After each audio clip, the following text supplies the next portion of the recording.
오늘 우리에게 주신 하나님 말씀은 여호수아 10장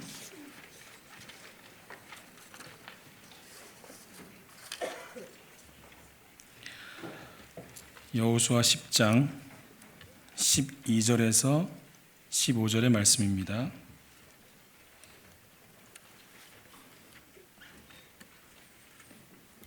구약성경 여호수아 10장 12절에서 15절의 말씀입니다. 우리 한 목소리로 합독하시지요. 12절에서 15절의 말씀입니다. 여호와께서 아모리 사람을 이스라엘 자손에게 넘겨주시던 날에 여호수아가 여호와께 이르되 이스라엘 목전에 이르되 태양아 너는 기브온에 머무르라 달아 너도 아일론 골짜기에 그러할지니 태양이 머물고 달이 멈추기를 백성이 그 대적에게 원수를 갚기까지 하였느니라. 야셀의 책에 태양이 춘천에 머물러서 그의 종일토록 속히 내려가지 아니하였도 기록되지 아니하였느냐. 여호와께서 사람의 목소리를 들으신 이 같은 날은 전에도 없었고 후에도 없었나니 이는 여호와께서 이스라엘을 위하여 싸우셨습니다.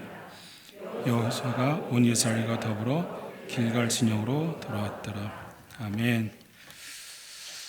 네, 우리 옆에 분하고 잠깐 인사하시죠. 반갑습니다. 보고 싶었습니다.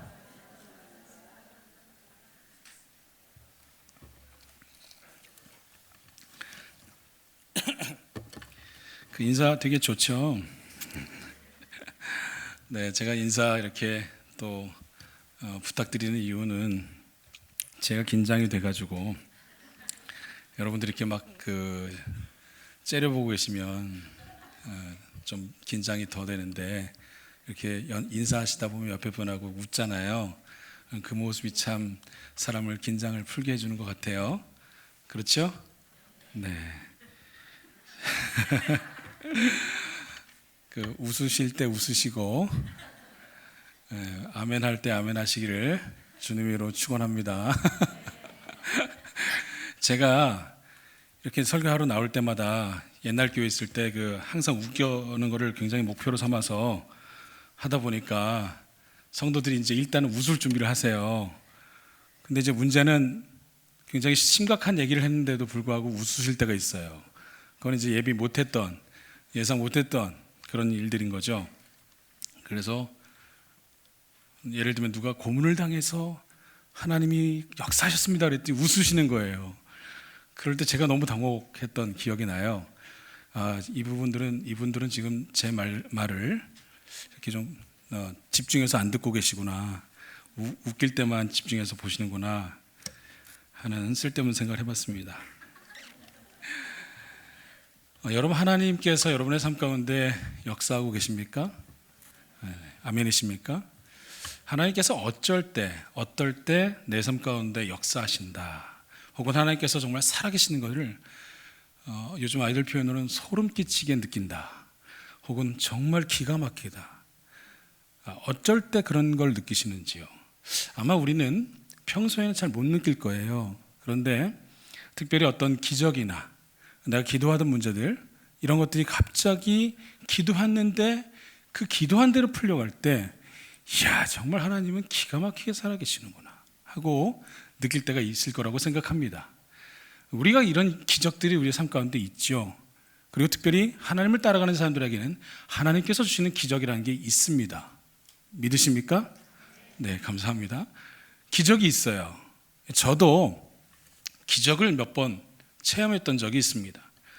제가 지금까지 잊지 못하는 기적 중에 몇 가지를 좀 소개한다면, 처음에 느꼈던 기적은 제가 신학교 다닐 때 지지리도 좀 가난할 때 병원 가기도 힘들 때 있었어요. 그럴 때 제가 이제 김남구 목사님이란 분하고 같이 자취를 했습니다. 네, 그분이 같이 가난했습니다. 그래서 같이 병원에 이렇게 못 다니는 형편이었고 힘들었어요. 그리고 금요일이 되면 저희는 그 자취방이 천국이에요. 집으로 돌아가기 싫고 그냥 그 자취방에서, 학교 바로 밑에 있는 자취방에서 그냥 이렇게 계속 지내는 게 너무 행복했었어요. 저하고 김 목사님하고 그때 한 8명 정도가 자취를 같이 했는데 다들 올라가고 저하고 둘이 남았어요. 학교 자취방에 남아서 이렇게 있는데 김 목사님이 갑자기 이렇게 온몸에 두드러기가 나는 거예요. 그때 저희는 가난했다고 말씀을 드려서 병원을 갈 형편이 안 됐어요. 근데 제 안에 너무 좀 뜨거운 상태였고 하나님께서 기도하면 풀어주실 것 같은 그런 믿음이 있었습니다. 그래서 제가 김 목사님을 눕혀놓고 이렇게 손으로 이렇게 아픈 부위에 막 이렇게 손을 얹고는 막 힘차게 기도를 했어요. 나사렛 예수 그리스도의 이름으로 명하노니 그래서 막 기도를 했어요. 어떤 일이 일어났을까요? 그 다음 날 몸이 깨끗해졌습니다. 근데 별로 이렇게 남의 얘기라고 뭐 이렇게 신빙성 없는 눈빛으로 저를 쳐다보시지만 전 분명히 제가 낫겠다고 나중에 하나님 나라 가서 여쭤볼 건데요. 근데 김 목사님도 별로 이렇게 인정을 안 하시더라고요. 왜냐면 제가 그걸 어떻게 알았냐면 나중에 알았는데 보니까 머리가 빠질 때 머리 갖고 얘기 안 하셨거든요. 저한테 기도해 달라고. 제가 그때 신유의 인사가 있다는 걸 김 목사님이 눈치를 챘다면 저한테 머리를 대셨겠죠. 머리에 나게 해달라고. 근데 우연히 얘가 했다라고 생각했겠죠.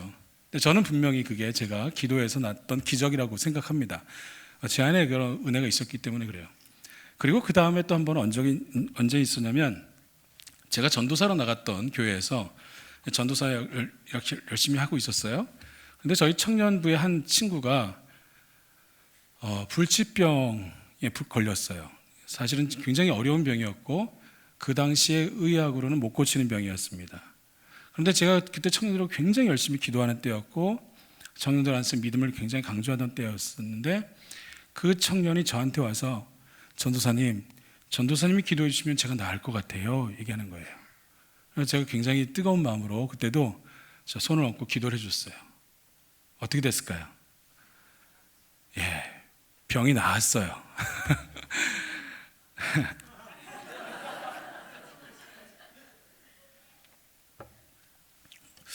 근데 병이 나는데 소문이 안 나가지고 많은 사람들이 저한테 찾아오지 않고 그냥 저 혼자의 그냥 기적으로 끝난 그런 생각이 들었습니다.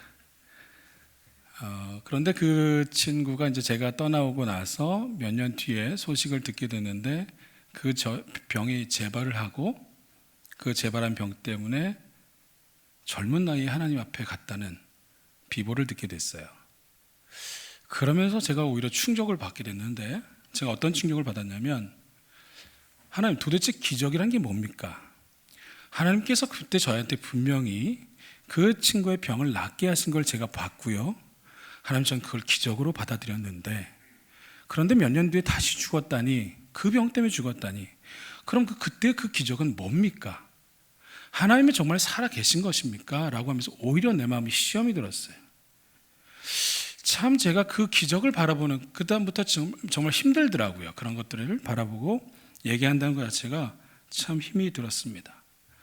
그리고 세 번째로 제가 느꼈던 기적은 제가 뉴질랜드 갔을 때 뉴질랜드의 한인 사회에서 엄청난 한 교회 이야기가 회자가 됐어요.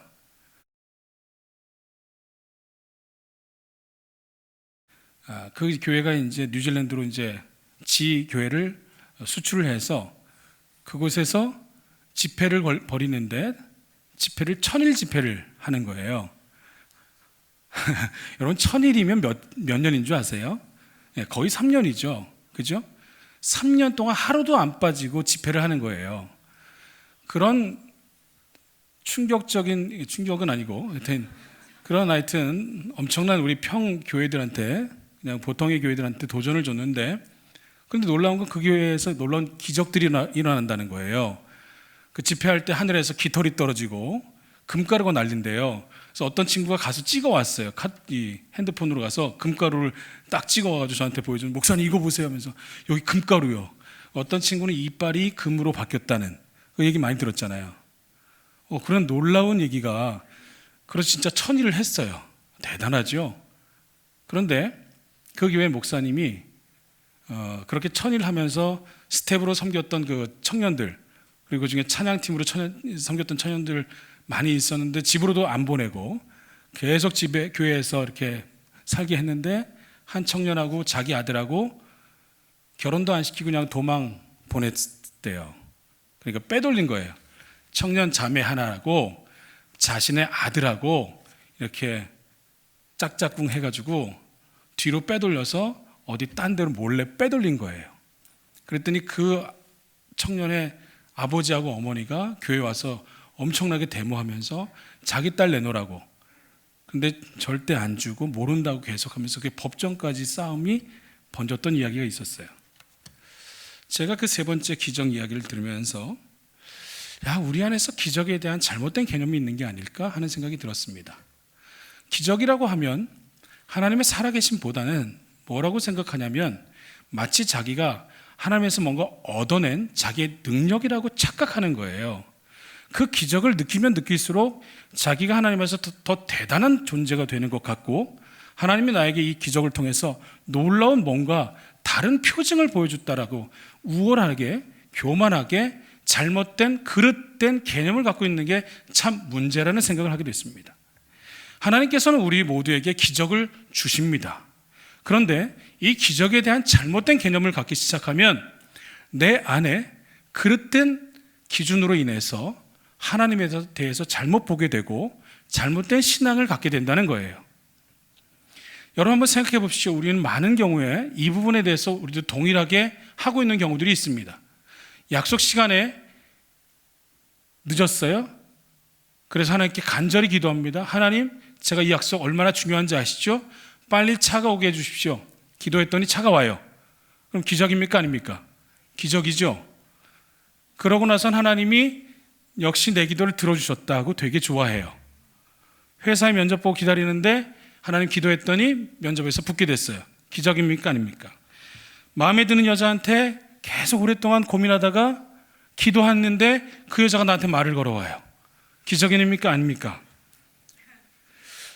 땅을 샀는데 땅이 기도했더니 땅값이 올라갔어요. 기적입니까? 아닙니까? 자, 기적일 수도 있고요, 아닐 수도 있습니다. 그런데 여기에 뭐가 했다가 기준이 되는 게 문제라는 거죠. 사실은요, 기적이란 하나님이 우리와 동행하신다는 걸 보여주는 거거든요. 하나님이 너와 함께하고 있다는 걸 보여주는 건데, 많은 경우에 우리들은 어떤 착각을 하냐면 그 기적의 결과물들만 가지고 하나님 역사했다, 안 했다를 얘기하고 있다는 거죠. 그래서 기적에 대한 틀어진 개념을 잡고 있다는 거예요. 기적이란 참 좋은 것입니다. 왜 좋습니까? 하나님이 나와 함께하는 것에 대한 고백이고 표징이기 때문에 참 좋은 것입니다. 그런데 이것이 결과에 붙잡힐 때는 우리에겐 그릇된 기준이 된다는 것을 잊지 마셔야 됩니다. 아멘. 그럼 성경에서 기적을 어떻게 다루고 있는가? 성경에서는 기적에 대해서 어떻게 보고 있는가? 오늘 그 얘기를 좀 할까 하는데요. 성경에서 가장 큰 기적의 이야기를 한다고 하면, 꼽으라고 한다면 제가 오늘 읽은 이 본문의 이야기가 가장 큰 기적일 것입니다. 오늘 말씀 보시면 12절, 14절 한번 보시지요. 다시 한번 읽어볼까요? 12절, 13절 읽어보겠습니다. 12절 읽어보겠습니다. 시작. 여호와께서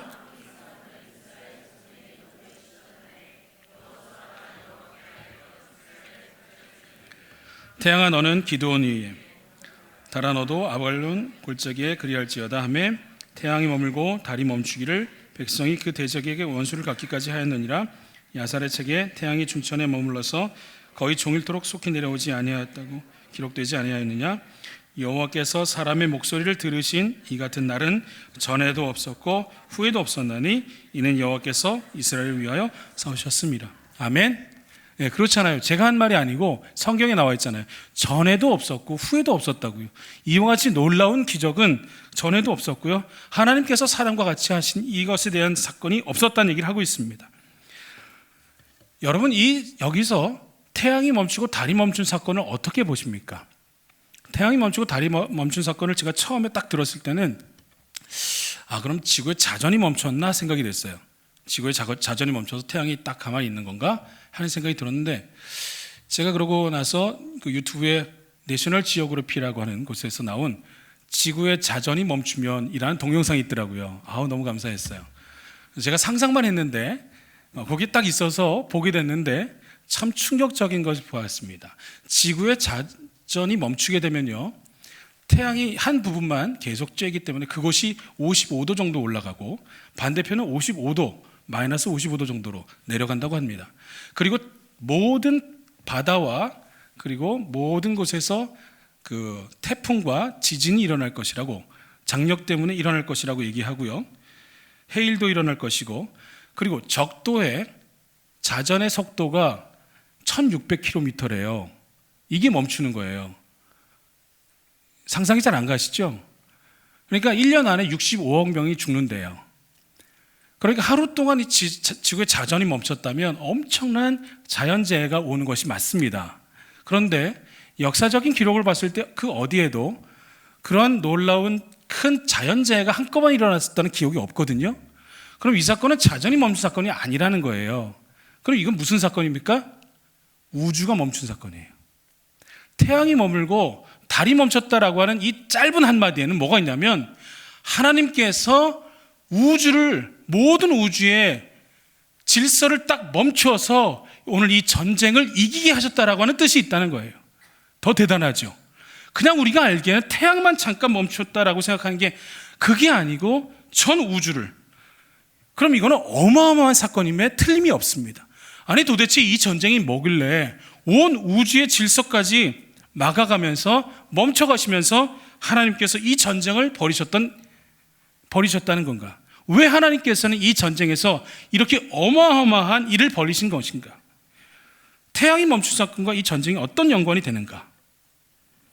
저는요, 처음에 태양이 멈춰서 이 전쟁에서 이겼다는 얘기를 들었을 때 굉장히 태양이 멈추니까 전략적으로 좋은 이스라엘 백성들한테 유리하게 되는 줄로 알았습니다. 그 이유는 10절하고 13절 때문에 그랬는데 10절에 보면 13절에 그렇게 나와 있는데 13절에 보면 태양이 머물고 달이 멈추기를 백성이 그 대적의 원수를 갚기까지 하였다라는 말씀이 있거든요. 그래서 처음에 이 얘기만 그냥 보면 태양이 멈추게 돼서 이스라엘이 이긴 것처럼 되어 있어요. 그런데 한번 여러분 생각해 보십시오. 태양이 멈춘 것하고 전쟁에서 이긴 게 무슨 연관이 돼요? 별로 그렇게 연관이 되는 게 없어요. 생각해 보면. 왜냐하면 오늘 말씀 10절에 보면 이스라엘 백성들이 아모리 족속 그 왕들을 이미 크게 사륙을 했어요. 이미 크게 사륙을 했고 13절에 보면은 13절 볼까요? 아니요. 11절 하반절에 보면 11절 제가 읽을게요. 그들이 이스라엘 앞에서 도망하여 베드론 비탈에서 내려갈 때에 여호와께서 하늘에서 큰 우박 덩이를 아세가에 이르기까지 내리심에 그들이 죽었으니 이스라엘의 자손의 손에 죽은 자보다 우박의 죽은 자가 더 많았더라. 아멘. 여기 뭐라고 하시냐면 도망을 갔는데 도망갈 때 하나님께서 큰 우박을 내려서 우박에 맞아서 죽은 자가 싸울 때 죽은 자보다도 더 많았다는 거예요. 크게 사륙을 한 상태에서. 그럼 거의 나머지 사람들도 다 죽은 거지 않습니까? 그리고 태양이 떠 있다고 하는 것 자체는 처음에는 전술적으로 도망갈 곳이 잘 안 보여서 유리했던가라고 생각을 했는데 그렇게 해서 태양이 떠 있어서 유리했던 게 아닌 거예요. 이미 전쟁에서는 다 이겨가고 있었고 태양이 머무른 사건에 대해서는 이 전쟁하고 별로 그렇게 전술적으로는 깊은 연결이 되는 게 아닙니다. 그럼 도대체 왜 태양이 멈추고 달이 멈추는 이 이적과 전쟁을 연결시키고 있을까? 이것을 보기 위해서 여호수아 24장으로 좀 가셔야 됩니다. 여호수아 24장을 가시죠. 여호수아 24장.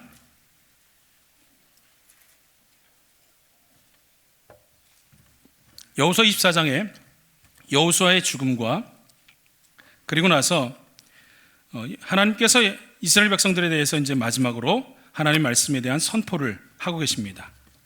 그곳에서 무슨 얘기를 하고 있냐면 하나님께서 너희를 기적으로 인도하셨고 기적으로 너희를 인도했다는 것이 어떤 의미가 있는지를 너희가 잊지 말아라, 그 얘기를 하고 있는 거예요. 그러면서 기적이 뭐냐라는 얘기를 하고 있습니다.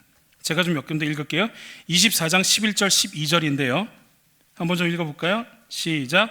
너희가 요단을 건너 여리고 이른즉 여리고 주민들 곧 아모리 족속과 브리스 족속과 가나안 족속과 헷 족속과 기르가스 족속과 히위 족속과 여부스 족속이 너희와 싸우기로 내가 그들을 너희 손에 넘겨주었으며 내가 왕벌을 너희 앞에 보내어 그 아모리 족속의 두 왕을 너희 앞에서 쫓아내고 너희의 칼이 너희의 활로서 이같이 한 것이 아니며, 여기서 12절에 뭐라고 하냐면 내가 왕벌을 보내서 그들을 쫓아냈다는 얘기를 해요. 이건 수사적인 표현인데 기적을 했다는 거예요. 그래서 뭐라고 합니까?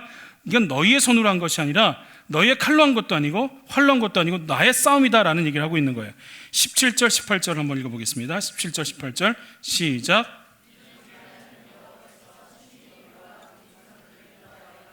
애굽 땅 종되었던 집에서 올라오게 하시고 우리 목전에서 그 큰 이적들을 행하시고 우리가 행한 모든 길과 우리가 지나온 모든 백성들 중에서 너희를, 여호와께서 또 모든 백성들이 이 땅에 거주하던 아모리 족속을 우리 앞에서 쫓아내셨습니다.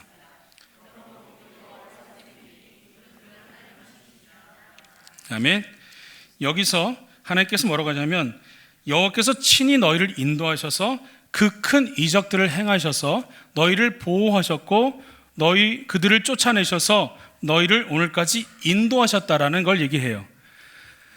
여호수아서에서의 이적의 개념은 뭐냐면 하나님께서 이스라엘을 인도하는 방법이었습니다.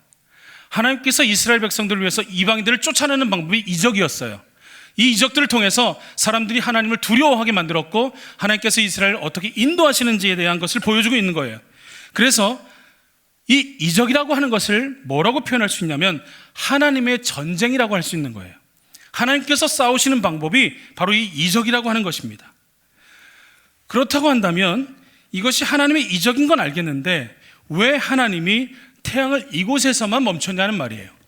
그동안에도 많은 곳에서 하나님께서 이적을 행하셨을 텐데 많은 곳에서 하나님의 전쟁을 행하셨고 하나님께서 끌어오셨는데 왜 이곳에서만 하나님께서 태양을 멈추는 이 장면을 보여주고 있는가? 이것을 해결하기 위해서 한 가지 먼저 좀 생각해야 될 게 있습니다. 그건 뭐냐면 여러분 여호수아서는 전쟁의 역사입니까? 아닙니까? 전쟁의 역사입니까? 아닙니까? 예, 전쟁의 역사가 맞죠? 맞죠? 모세가 죽은 이후에 가나안 땅으로 들어가면서 가나안 땅을 어떻게 점령해 나가는지에 대한 전령의 역사, 전쟁의 역사가 여호수아예요. 그렇다고 하면 여호수아의 전쟁의 역사니까 전쟁의 장면이 많이 나와야 돼요? 적게 나와야 돼요? 많이 나와야 되잖아요. 전쟁의 역사잖아요. 그런데 여호수아서를 가만히 보면 희한한 특징이 있는데요. 뭐가 있냐면 전쟁 역사가 짧다는 거예요. 짧아도 너무 짧아요. 보실래요? 1장은 약속이죠. 하나님 약속.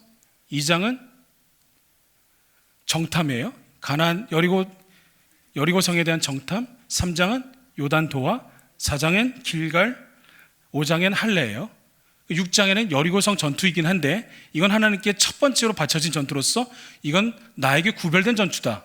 근데 실수를 하죠. 7장에 그래서 아간의 범죄 때문에 아간의 범죄로 인한 7장에 범죄가 나오고 8장에 그걸 회복하기 위한 아이성 전투가 나와서 회복이 되는 거예요. 9장에는 기본 민족의 책략으로 그들과 함께 사는 내용이 9장까지 나와요.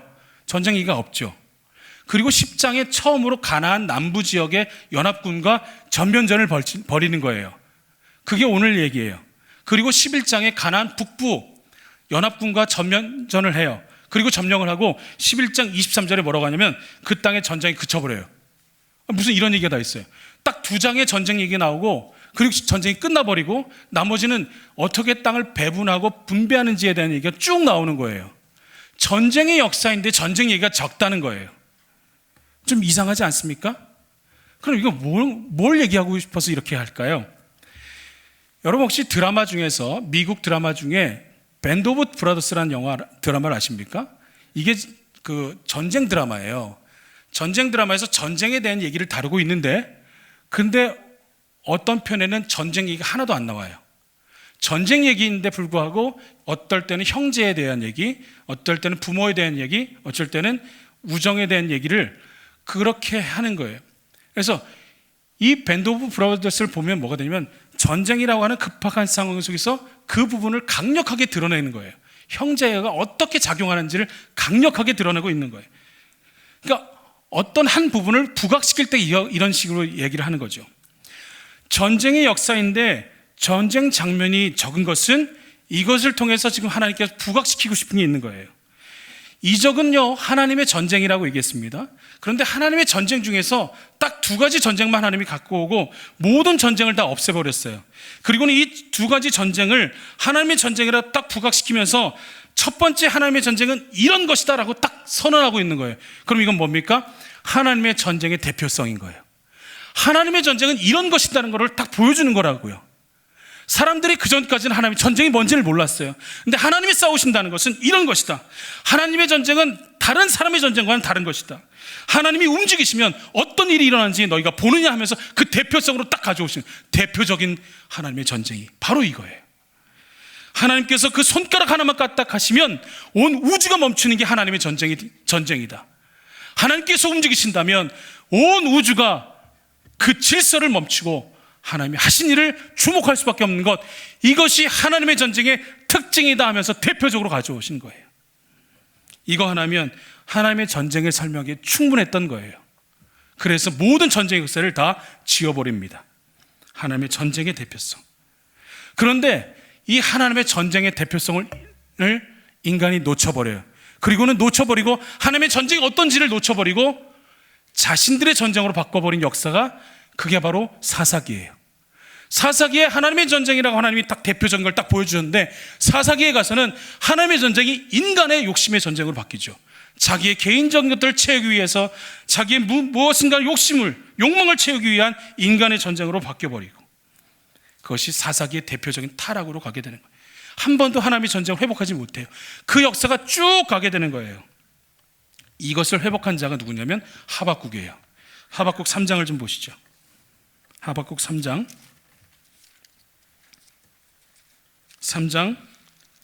하박국 3장은 하박국이 하는 기도입니다. 기도인데 기도에 청유가 없죠. 뭔가에 대한 부탁이 없고 여기엔 하나님에 대한 찬양과 경배가 있습니다. 그리고 나서 여기에 바로 오늘 이 아모리 족속을 쳐 죽였던 이 전투의 장면을 회상하게 하는 한 글이 나옵니다.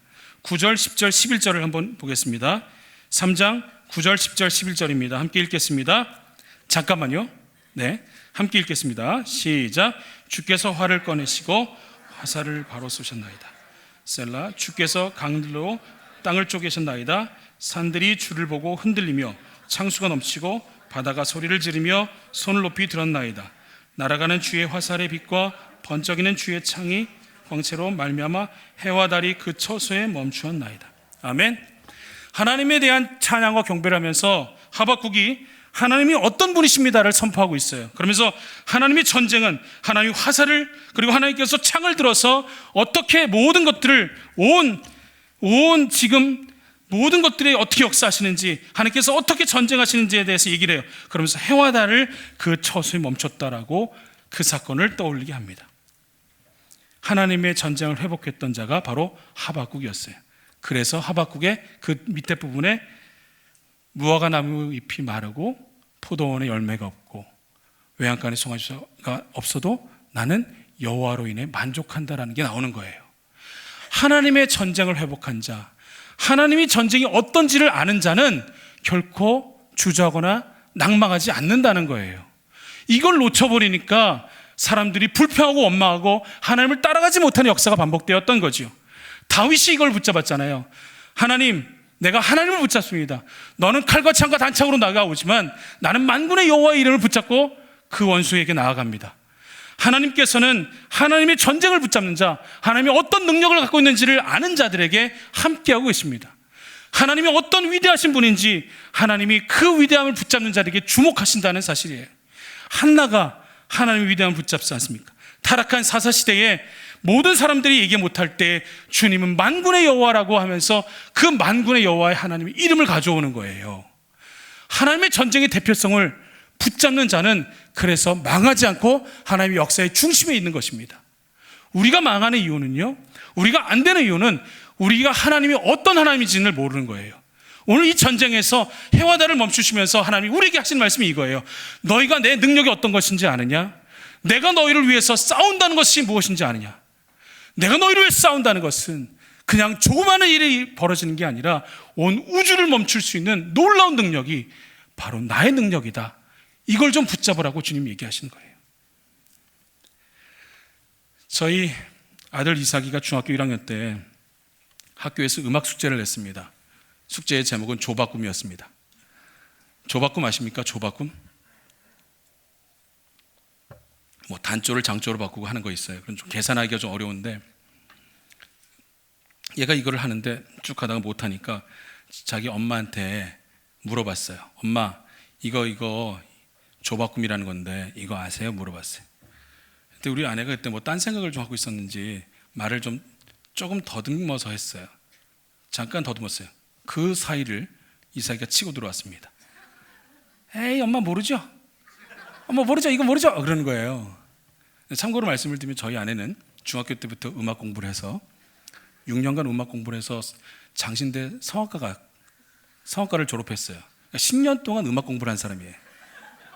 그런데 중학교 1학년짜리한테 이럴 땐 개무실 당했습니다. 누가 무식한 걸까요? 누가 무식한 걸까요? 여러분, 하나님께서 우리의 삶 가운데 역사하시는 줄 믿으십니까? 근데 우리가 하나님의 능력을 정말 알까요? 하나님의 크기를 정말 알까요? 누가 무식한 것입니까? 이적을 안다고요? 우리는 이적을 제대로 맛보지도 못했어요. 하나님이 손만 대시면, 손가락 하나만 까딱하시면 온 우주가 멈추시는 분이에요. 근데 우리가 무식하니까 하나님 역사가 뭐 이따입니까? 라고 얘기하는 거죠. 우리가 무식하니까. 제가 뉴질랜드 옛날에 김 목사님 모시고 갔다 온 적이 있었잖아요. 김 목사님 모시고 갔어요. 그래서 제가 찬양 인도를 했습니다. 기타를 가지고 갈 수가 없어서 거기 있던 전도사님이 기타를 빌려서 쳤습니다. 제가 또 한 기타 하지 않습니까? 기타를 잡고 산 지가 20년 넘게. 그래서 뭐 이 기타만 보면 다 안다고 하고 이렇게 기타를 열심히 쳤는데 소리가 별로 이렇게, 이게 뭐 넥도 좀 안 좋고 판이 좀 안 좋네요. 줄도 좀 이렇게 좀 닦아주고 해야 되는데 소리가 안 좋네. 끝나고 나서 전도사님한테, 전도사님 기타 어디 거예요? 그랬더니, 네, 목사님 그거 테일러라고 하는 기타입니다. 그래. 참고로 말씀드리면 테일러는 기타 중에 최고의 브랜드입니다. 뭐 여기까지는 제가 그래도 그렇군요. 그 중에서 좀 안 좋은 거겠지 한 생각했어요. 모델이 뭡니까? 모델 얘기를 했어요. 제가 못 알아듣겠어요. 그래서 제가 알아들을 수 있도록 가격은 어떻게 됩니까? 그랬더니 1,000만 원입니다. 테일러 중에 1,000만 원짜리 기타 몇 대 안 돼요. 어쩐지 소리가 좋더라고요. 어쩐지 소리가 이게 쭉쭉 밀어내는 소리가 정말 달랐습니다. 누가 무식한 걸까요? 누가 무식한 걸까요? 하나님의 이적은요, 크기의 문제가 아니고 수준의 문제예요. 내가 하나님의 이적에 대해서 수준적으로 몰라보는 거예요. 내 앞에 1,000만 원짜리 기타가 있는데 이거를 20만 원짜리 기타로 착각하고 있는 내 수준의 문제라는 거예요. 하나님께서 우리의 삶 가운데 오늘도 이적을 행하신다니까요. 그런데 그 크기의 문제가 아니고 내가 하나님의 이적을 알아들을 수 있는 수준이 적은 게 문제라는 거예요. 여러분, 한번 하나님께서 지금 한번 멈춰봐요. 자전을 한번 멈춰볼까요? 그제서야 내가 하나님의 어마어마한 은혜를 받고 살았습니다가 나올 것 같아요. 하나님께서 우리에게 얼마나 큰 은혜를 주고 계시는데 우리는 내가 생각하는 이적을 달라고 지금 얼마나 하나님께 원망하고 불평하고 있습니까? 하나님, 내가 이 상황들이 이해가 되지 않고 내 환경이 이해가 되지 않습니다. 하나님 풀어주십시오. 나의 삶 가운데 왜 하나님이 역사하지 않습니까? 라고 하면서 원망하고 있냐고요. 뭐가 문제입니까? 내 수준이 문제죠. 하나님이 역사를 하는데 역사를 알아볼 수 있는 수준이 없다는 게 문제죠. 제가 이 본문의 말씀을 갖고 사실은 몇 날 며칠을 고민했었던 본문이에요. 뭔가 좀 이상한 거예요. 태양이 멈추고 달이 멈춘 사건이 뭘까? 왜 이 전쟁하고 연결이 될까? 고민하는데 풀리지가 않는 거예요. 몇 날 며칠을 고민했어요. 김 목사님한테 여쭤봤어요. 김 목사님이 멋지게 저한테 혼자 생각해봐 그러십니다. 정말 감사합니다. 하나님을 찬양하고 좋은 리더를 붙여주신 것에 대해 감사합니다. 혼자 생각을 더 많이 했어요. 근데 말투가 보니까 김 목사님 뭔가 아는 것 같아요. 그게 짜증났어요. 혼자 생각하면서 하나님, 도대체 저분은 맨날 이렇게 다 풀어주고 나는 왜 이렇게 그렇게 고민하고, 내가 PBS를 얼마나 했는데, 내가 얼마나 이 말씀 갖고 지금 보셨잖아요. 1장부터 내가 일부러 좀 오늘 외웠다고 지금 자랑하려고 1장부터 쭉 주제를 안 보고 외웠잖아요. 제가 얼마나 열심히 하나님 말씀을 여기까지 보고 살펴서 조목조목 살폈는데 왜 나는 이게 풀리지 않냐고요. 막 따졌어요.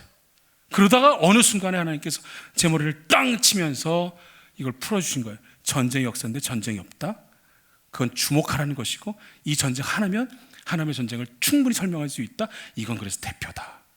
소름이 끼치는 거예요.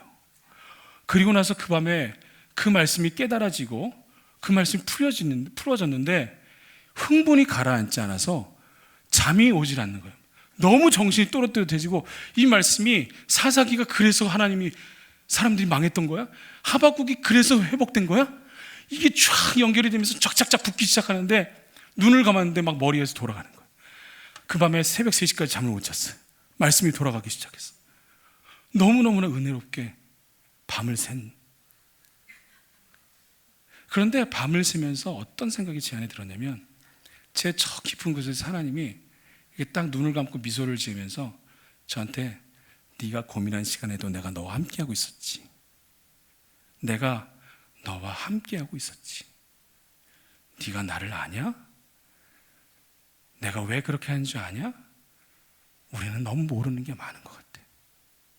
그러면서 제가 하나님의 사랑에 대한 것을 그때 느꼈던 것 같아요. 제가 집에 갈 때마다 가끔 아주 작은 거지만 하나 뭘 사갖고 가요. 저희 아이들 주려고. 그러면서 그 아이한테 뒤로 감춰요. 그리고는 뭐해 하면서 이렇게 달라고 할 때 딱 꺼내서 줘요. 어쩔 때는 좋아하기도 하고 어쩔 때는 싫어하기도 해요. 지가 좋은 거 아니니까. 실망할 때도 있죠. 근데 그 아버지 마음이 말씀을 탁 풀어주시는 그 순간에 제게 느껴졌어요. 내가 지금 너를 얼마나 사랑하는지 아니?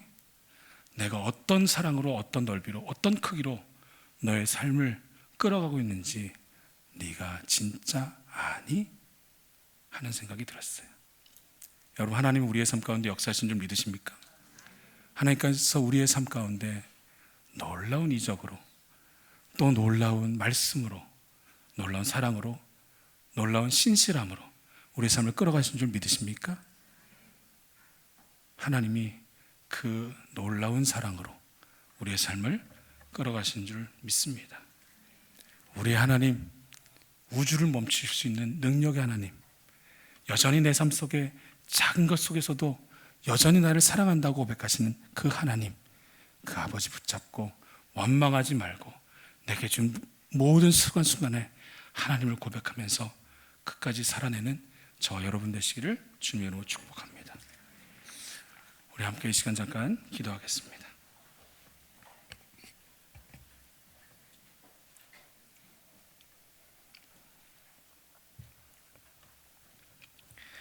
우리는 하나님의 크기에 대해서 잘 알지 못합니다. 그것은 하나님께서 우리에게 큰 이적을 행하지 않아서가 아니고, 내가 수준이 그것을 알아볼 수 있는 수준이 안 되고, 내 실력이 그 사랑의 깊이를 깨달을 만한 실력이 안 되고,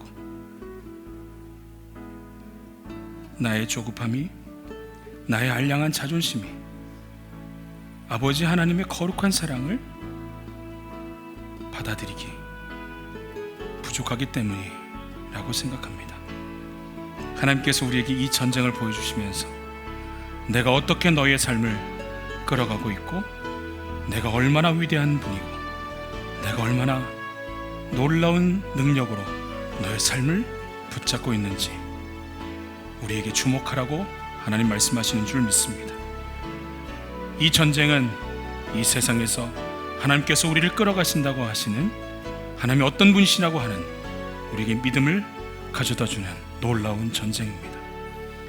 오늘 이 하나님의 전쟁을 붙잡고 우리의 삶 가운데 믿음의 사람으로 서게 해달라고, 하나님의 능력을 붙잡는 자가 되게 해달라고, 하나님의 그 수준을 깨닫는 자가 되게 해달라고 우리의 삶을 주님께 드리면서 시간 잠깐 통성으로 함께 기도하겠습니다.